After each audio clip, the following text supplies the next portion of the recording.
Today we're in our seed starting room and we're going to discuss really how we get our butterfly peas to germinate. Kind of want you guys to see behind me, you know, we prefer soil blocking. We have much better results with the soil blocking versus the plastic trays. You can see a lot of these we've had maybe for 2 weeks. It saves so much space and we just get much better growth rates.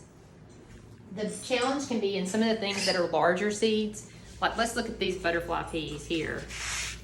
Last year, there's no telling how many packets I purchased for the first time, and we had very poor germination rates, probably around 40%. And you know, what we're growing these for is the butterfly pea. We harvest the flower and we make a delicious tea. It was really frustrating. I think one of the things is it loves heat, and it's sort of challenging when you're starting in a seed starting room to get the heat. But what we learned is we really need to scarify them. And we're going to show you the process. So Scarify is basically, you're just going to take, you can see these we've already done, and I'm going to kind of go over. You're going to take, we do fingernail clippers. Sometimes you may do sandpaper, but I find the clippers work better.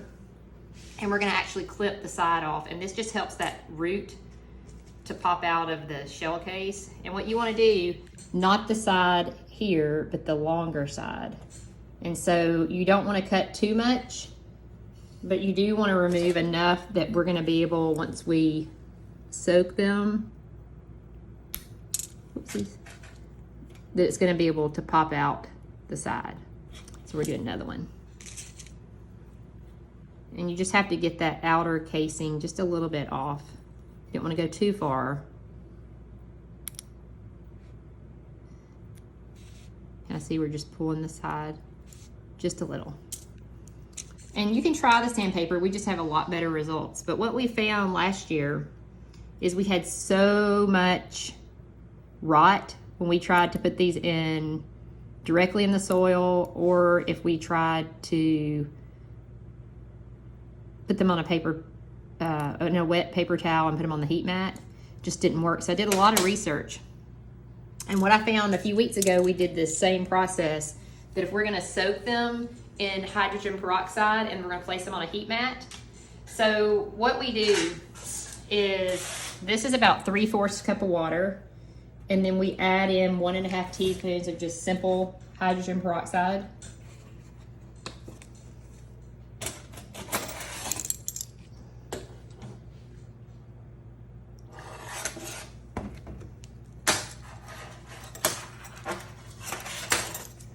And this just is the best ratio that's worked for us. We've tried different things.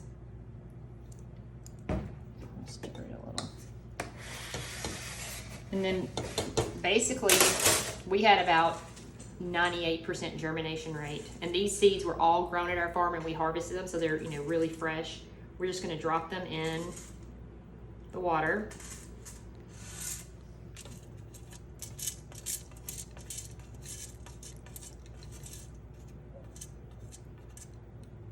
And I just do like a little stir.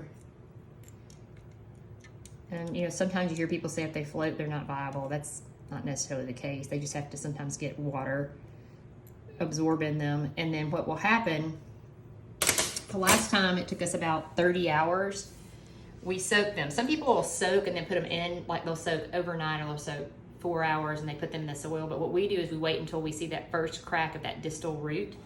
And so what we're gonna do is we're gonna take this, we're gonna place it on our heat mat, and then we're gonna check back in and give you the exact amount of time that we had to soak them before we saw the root, and we'll go over planting.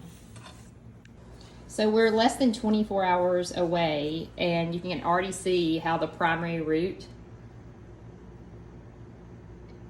is coming out from the seed. And one thing, I think the question is, why do you use the hydrogen peroxide mixture? And that is so it helps the oxygen level in the water, and then it also helps minimize any type of disease you may have from the seed. So what our next step is, and you have to be really careful because these are ready to plant in the soil, and we're going to be going into soil blocks. But the first thing what we're going to do is just to be careful. I'm going to go ahead, I have a strainer here, and I'm just going to carefully pour the seeds into the strainer before we place them into the soil. So now what we're gonna do is we're going through each of the seeds and we're gonna place them with the primary root down.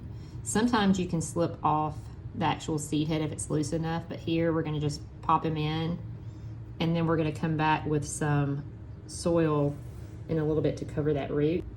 So you can see here how loose the actual seed is. I'm just gonna slide him off and slip him into his little soil block. So we have all of the seeds now in their soil blocks, and we're gonna come back and we're gonna place in a little bit of soil just to have the root covered. And then we're gonna need to really water it to make sure that it's damp enough and doesn't dry out the root.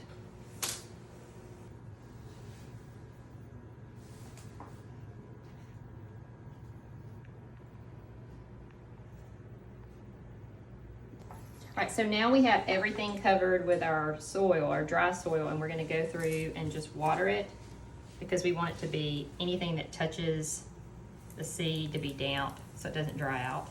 And you may have to do this just a couple of times to get it really wet. And I recommend a spray bottle over pouring it just because it seems to do a better job, and you don't wanna especially waterlog your soil blocks if you're soil blocking. And then once you see here, these are looking really great. And then we're just gonna come back in. I'd like to do a spritz of another hydrogen peroxide spritz just because that helps with any pathogens. And then once we're finished, what we're gonna do is we're gonna take them over, and these love heat. So we're gonna definitely go back to the heat mats. We're gonna go over, hop under the grow lights.